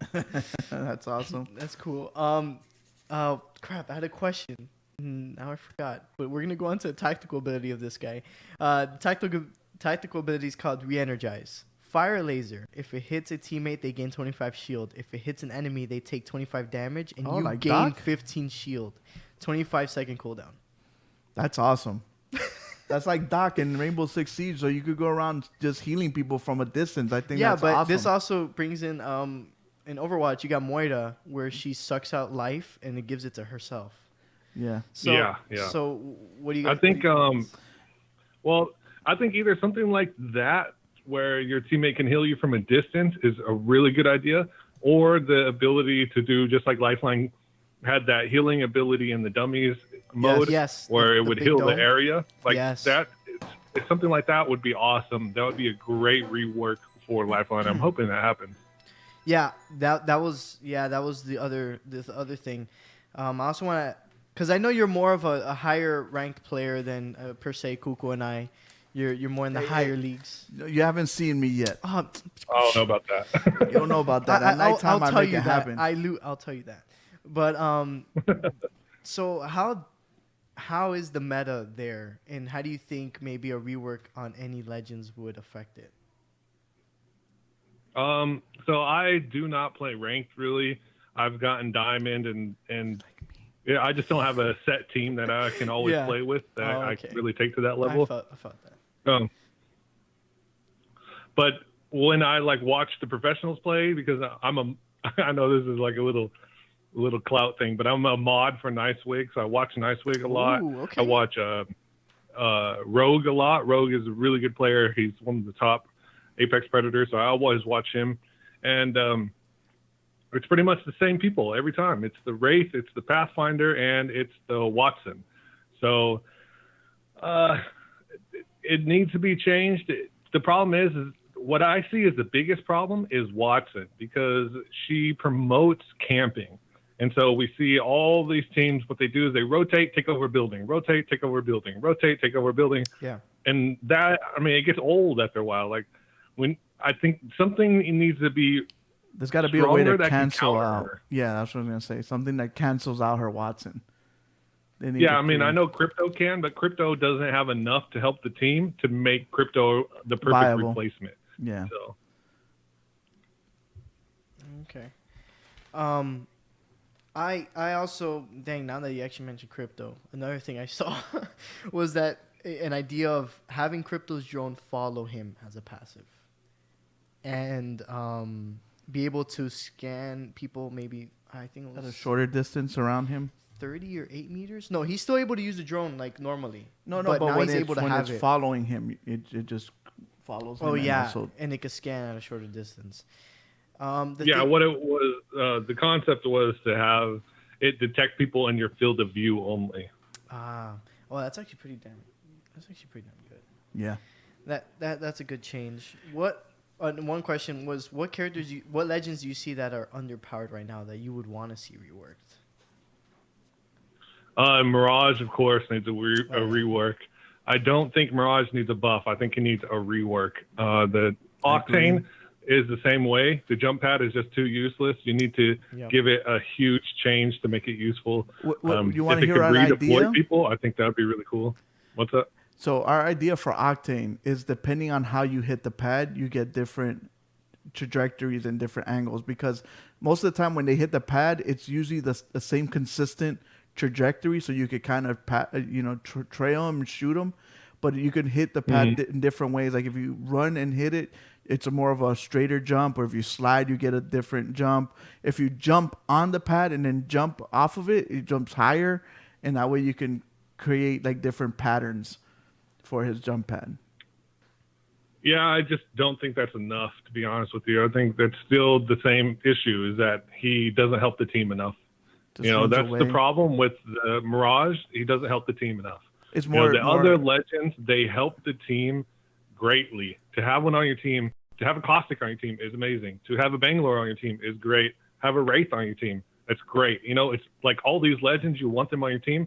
But if you have an Octane on your team or a Mirage on your team, you're like, well, that's useless. They don't help you, I get it. You're saying that they're more in it for themselves and not in the end game helping the team out. Correct. They don't do enough to support the team to make it so that they would be a part of the meta. Okay. Yeah, I definitely agree. And I feel like, I think Respawn can do a good job of, in the future, starting to rework these characters slowly but surely and make it better for people to start playing new characters. Because I completely agree with you. I think every time I play Apex, I find the same type of squads all the time. There's always a Wraith, which I know you're a sweaty Wraith main. They're talking about it in the chat, they're saying you're a sweaty Wraith main. But I think also on the Wraith map too, you see more, like in Kings Canyon, you see more of the trappers, more of the campers, and then in the New World map, you see more of a diverse group because it's a more open. Now, do you want to see a new map, or do you want to see reworks to the two maps that we already have? I want to see Kings Canyon gone, and I want to see either a major change on our current map or a new map. The problem I see with Kings Canyon is that they've used it as an excuse for content, where it's like, hey, we're going to give you Kings Canyon now. There's an LTM. No, it's not. It's the old map. It's not something we want new content, especially if you've been here since the beginning of Apex. Going back to Kings Canyon, there's no fun in that to me. I want something new. Dynamic weather, something that keeps me interested in all the changes to Apex rather than just looking backwards. So you're just like me. I hated Fortnite for the same reason, because it was the same thing over and over and over. Like I love PUBG for that one map you have one or the other, and there's more maps, so there's a diversity, and every time you play, you got to change it up a little bit. I know you don't want it to that extent where there's like 6 different maps, but you want new stuff, and I agree with you. I would like to see a new map, take in consideration that you might have some area where you could do a little bit more camping, other areas that less camping, and stuff like that. So I agree with that. And then what are your thoughts on them maybe changing Kings Canyon this upcoming season? Like, what do you want to see from that?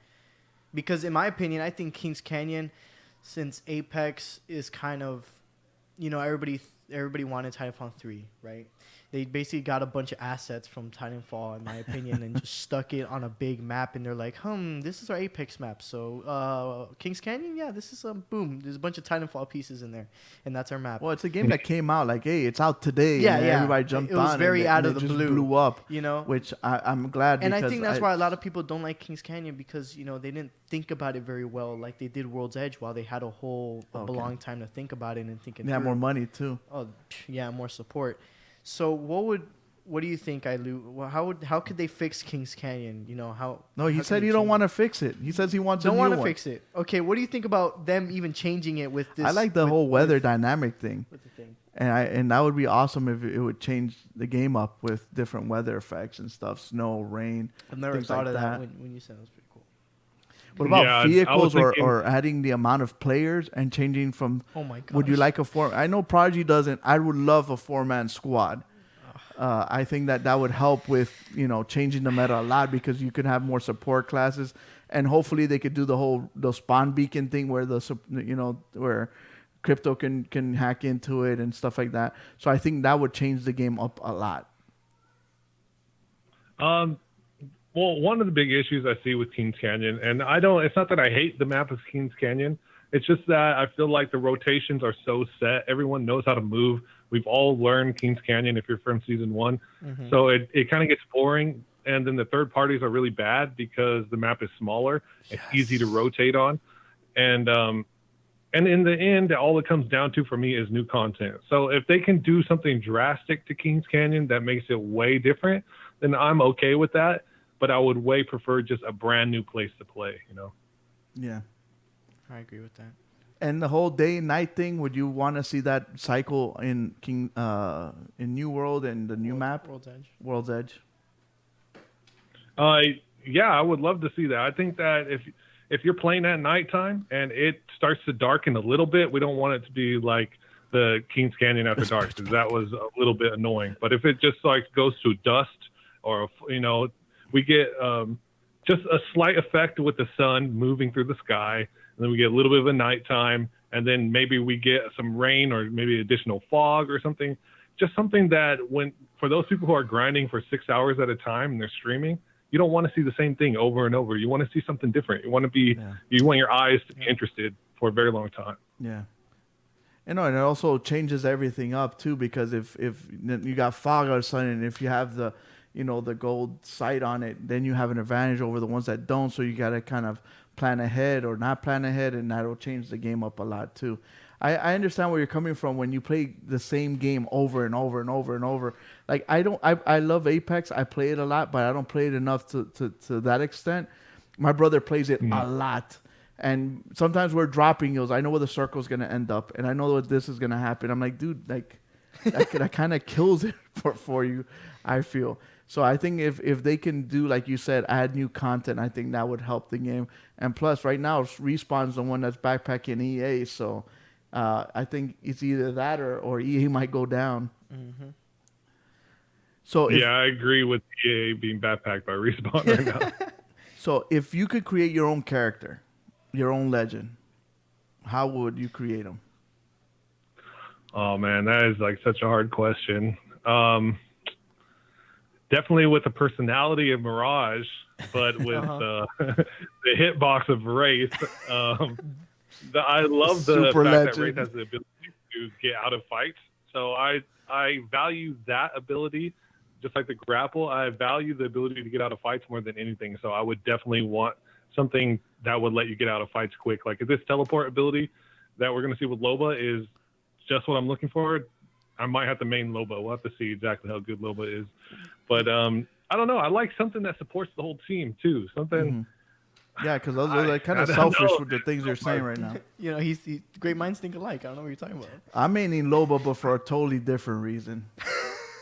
It's all about that cake. You want her on your team, then you don't want to be Loba because then you can't see. Damn, I didn't Kuko's think just about there. that. He's crouching behind the teammate that's Loba, just there looking at it the entire match. That's gonna be my shield, dude. But yeah, those. Damn it, bro! Every time I think of a question, this is terrible. I can't even remember my own questions. I was gonna ask you.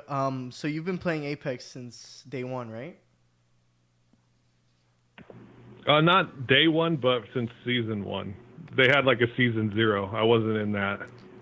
Okay. So what made you? What introduced you to Apex then? What made you go into it? And what were you playing before? Yeah. I really hadn't played games for 10 years. I haven't played games. I've just been busy in real life. I can't even remember what called me back to. I think it was my friends were just playing it, and they were actually playing on console, and I wouldn't do that. I just couldn't bring myself to play on console. So I downloaded it on PC and checked it out, and I just fell in love with it. I mean, the only game I was really into back in the day was Counter-Strike and Battlefield 2. I loved Battlefield 2. Like Battlefield 2, like the original? I guess if that's the original Battlefield, it was called Battlefield 2. Just wants everyone to always say Battlefield Bad Company. So for many years you didn't play, and then all of a sudden you start playing that, and you fell in love with it. That's crazy. We've been gaming for a long time, so we're excited to see. By the way, we're very grateful for you for spending time with us. Usually we reach out to people as never as big as you. I think you're like I said, you've blown up and become super famous. And we're grateful to the fact that you took out from your precious time on a Sunday to actually call in and talk to us about Apex, one of our favorite games, and actually helping us out. And we really appreciate that. There's anything else you want to share with us before we sign off? No, just thank you for having me. I appreciate when people reach out to me to do stuff. I understand the grind that you guys have to go through. I mean, I had to go through that too. I didn't expect to blow up like I have, and it all of a sudden happened. So anyone else out there who streams or you're trying to be a content creator on YouTube, just know that it just takes time. It just all of a sudden happens. Create connections, be good to people, and they will help you back, And there's one more thing I wanted to share with people that Forge is not dead. I'm just kidding. My heart dropped. Yo, my heart dropped. Yeah. Like, wow, we got a news break here. Forge is back. Forge is back. Honestly, do you think they would add him back in a future season? No, they won't. He's dead. He's dead. Didn't you go to his freaking site where his blood's all over the floor? Okay. He's dead, man. He's gone. I don't know. Maybe Revenant just slashed him up a little bit. Didn't really kill him completely. Yeah, right. But yeah, I just want to say big thanks. I've subscribed to you on YouTube probably for about like 3 months now because I was looking at all your leaks and your data mines, and I'm like, and there was one time Monday for Apex because I'm looking at his videos and I'm like, oh, I know what to talk about, and I'm like, and he's like, hit him up one day on Twitter. I'm like, oh, okay, I guess I'll hit him up on Twitter. Because, I don't know, I feel weird sometimes I have no shame. Yeah, Kuko has no shame, but when it comes to me, I kind of feel weird hitting up people, and because I guess I'm afraid of rejection a little bit, but not really. When I shut up. I had to get him down from the cloud, and he was so excited. I was more excited, though.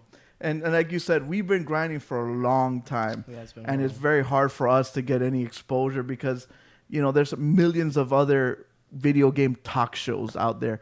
And that's why we try to make it different by having callers call in and actually interacting. And we're just like you. We do a bunch of different giveaways. I know you give away Apex coins all the time. We try to do the same. Giving away Apex Pop Toy today. And a GameBros t-shirt. With the GameBros t-shirt. So the question will pop in right after we're done with this Apex section. Or actually, no. Let's do it now because we have a plethora of people here. We have the Loot Goblins that Loot brought, thanks to him. So, with your best Apex impression of your favorite voice line from your favorite legend. Okay. Scribbles, you're good at that. You should do that, Scribbles. So, we're going to take 5 callers. We're going to take those 5 names from the callers. We'll write them down, and Kuko and I will decide here live. We'll choose 3. We'll choose 3 winners. We'll choose 3 out of the 5. Do you think in the future we can have you again, like every time there's like a major drop or something, we can have you back on so we can discuss what's happening in the Apex world? If I have the time, it's all yours. Oh, man. Thanks, man. I feel it in my heart, man. Thank you, man. I appreciate that. Thanks. And I'm still going to get you the box that I promised you. I'm going to get you the game. No, I'm not. Okay, so I can send you all the beef jerky we have, right?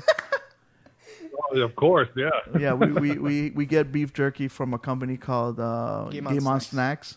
best jerky. We've had like a taste test. We tasted Jack Link's and Jerky. other brands, and by far, usually we have more co-hosts, but so we all taste tested it. So when I send you, you'll love the product. So you'll have a good time.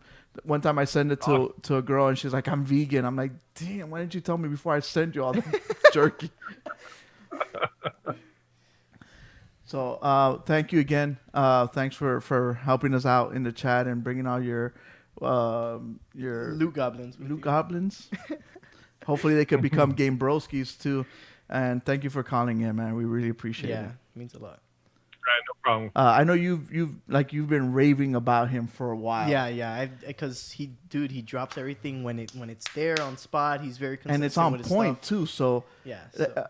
I didn't want to get into how he does what he does because that's kind of like his expertise and stuff. Like same time, him being able to get into the code and being to extract all this stuff, all the images that you've seen on our show, pictures, Loba's, cake when we saw her cake for the first time, which was amazing.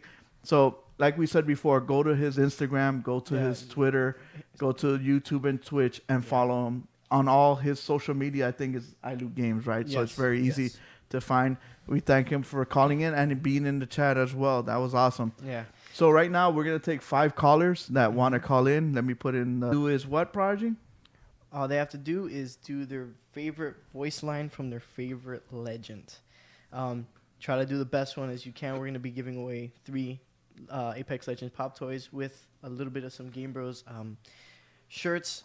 So we're going to take 5 callers, and we're going to pick the best 3. Again, thank you guys for being in the chat. Thank you guys for hopping on in the chat with Mr. iLoot. Thank you, Thompson, for your compliment. This stuff. We don't really get into the PC gaming. I know that iLoot is a master race. A master race man. Master race man. Oh, we got our first caller.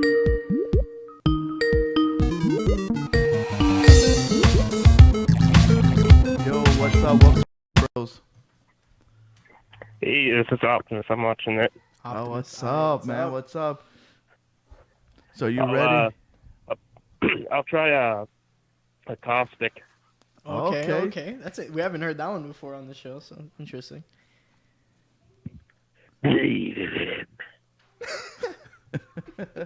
Okay. I think you nailed it. What do you think? You did a good job. We'll take that one down right now. So is he your main?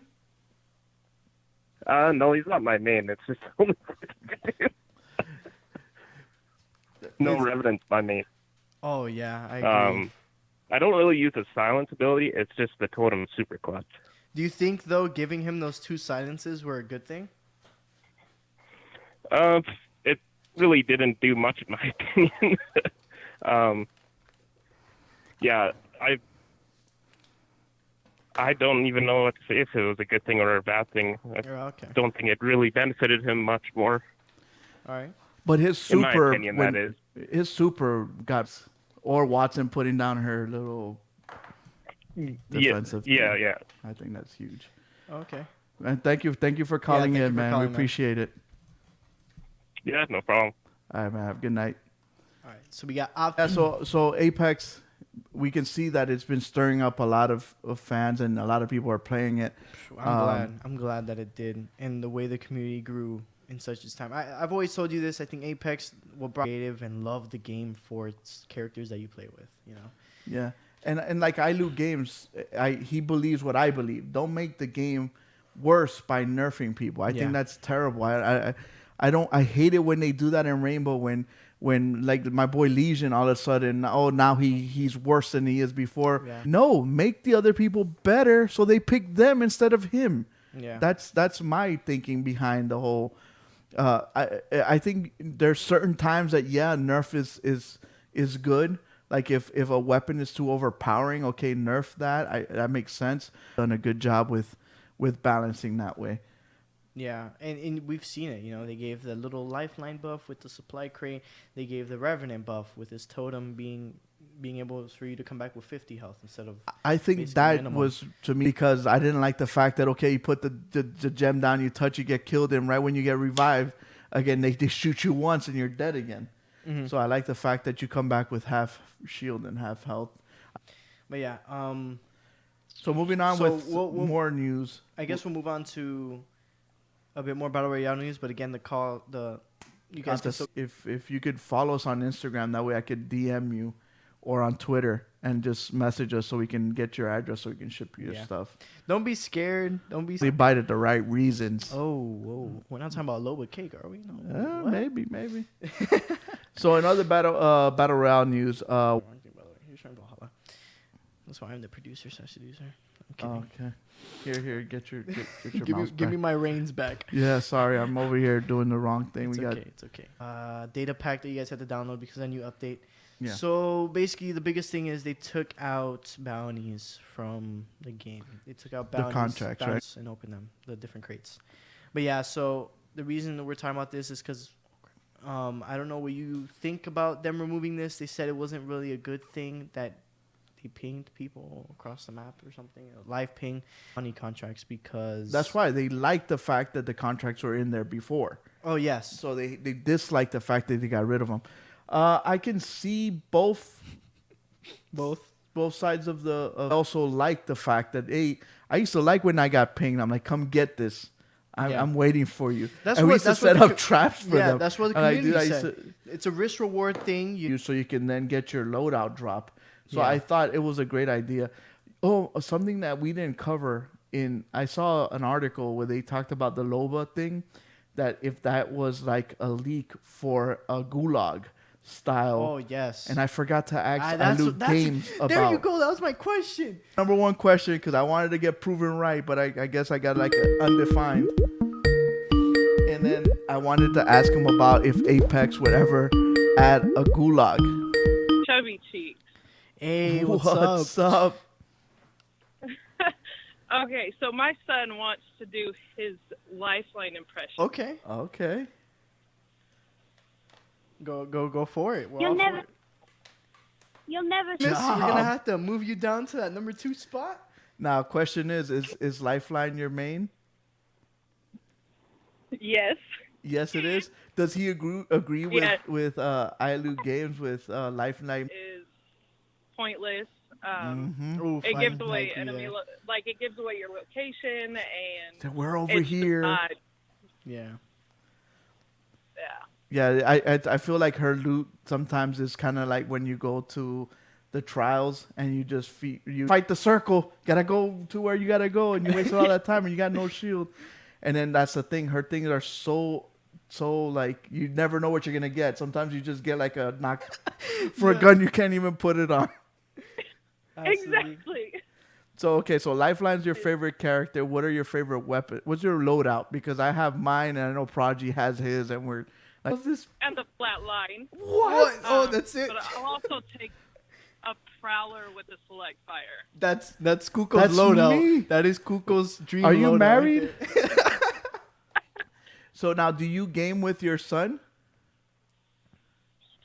He likes to watch me and my husband play.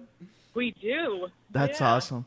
You know, I have a confession. I got a 9-year-old son that is better than me in Apex. And on some video games. Does he play on PS4 or PC or Xbox? I've seen my son drop 15 people with an EVA 8 like nothing.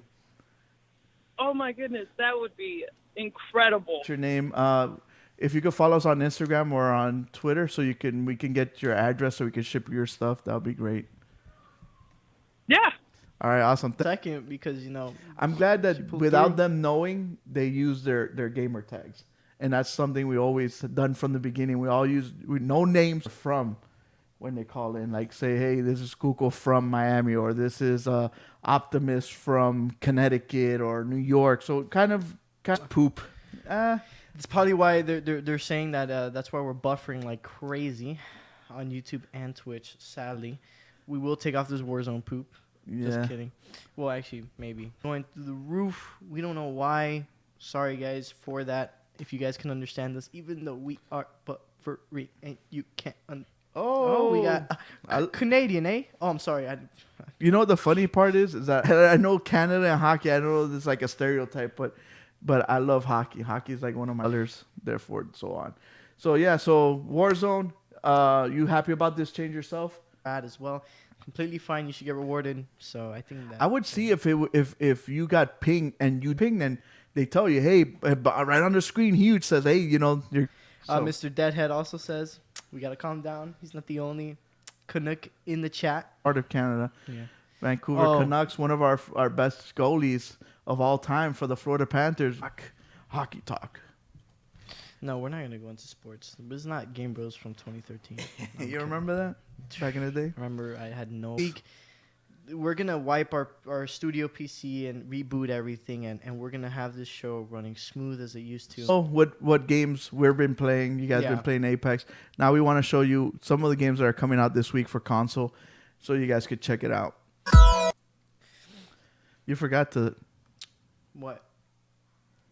I forgot to what? Dang, we were having... Optimus, he says he loves hockey.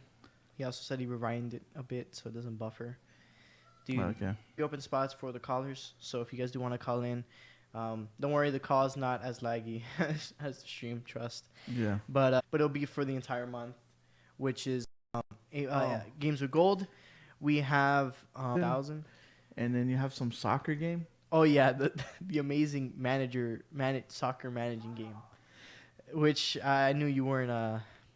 The funny thing is that those are games that you could get on Xbox One, and also you could get those 2 other games on 360. Yes, which was a soccer managing game, and overall going on, if you have PlayStation Plus, you have City Skylines and Farming Simulator 2019 for free. Garbage. Total garbage. Sadly, this was a kind of a downgrade from before. He's a Winnipeg Jets fan. Oh, yeah. Edmonton Oilers fan here lifelong. The Edmonton Oilers have one of the best players I've ever... The backstory.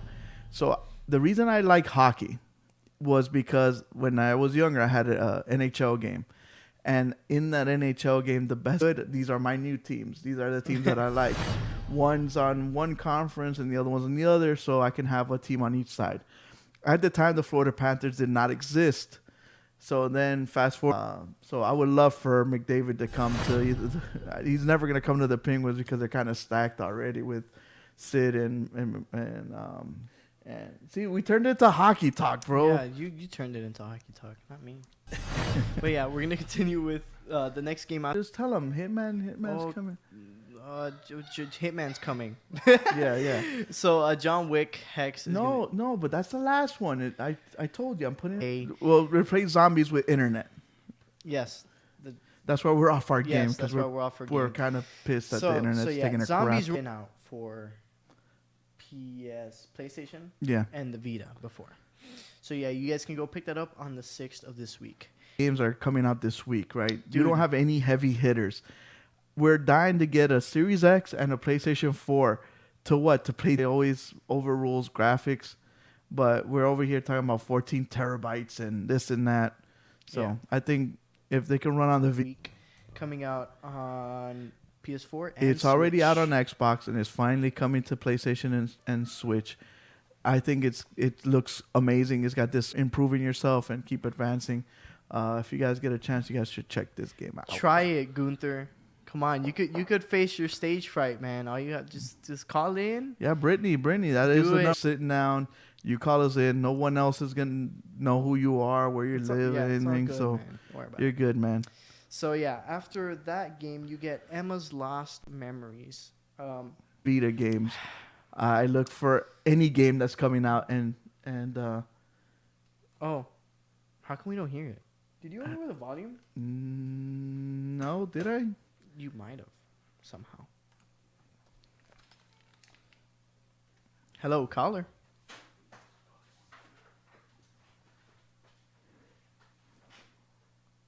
Hello. I still can't hear him.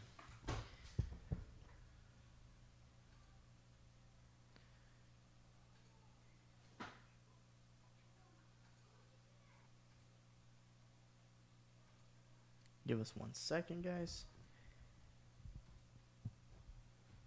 That's one of the problems that I noticed on the computer. That after a while, like some of the videos, it won't.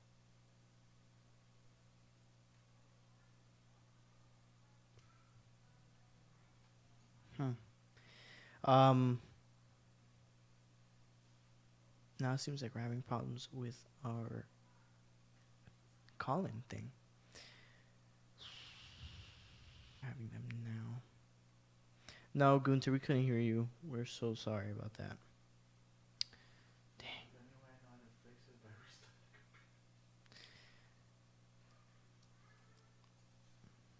Dang. Even though we couldn't get to hear your call and do your impression, we're feeling very nice. So just follow us on Instagram or Twitter. Hit us up there. DM us so that way we can get you this worked out by next week so we can have nice and smooth shows for you guys to watch.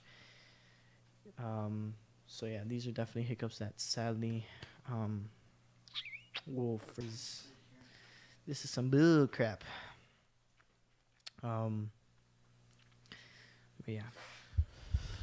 Yeah, we gotta fix this. Coming out the 7th as well on Xbox and PS4, so you guys can go pick that up on that day. After that, we're gonna have Wars Desert Ashes coming out on the 8th for Xbox. Has already been on PlayStation. Yes, I don't know if you ever got to play it. It's a really fun strategy game. I really like this style. So yeah, I'm gonna check this out. Definitely. The characters look, I think it's a great idea. Kind of reminds me of like a souped up Contra, basically. Like Contra on some steroids or maybe on some D2D.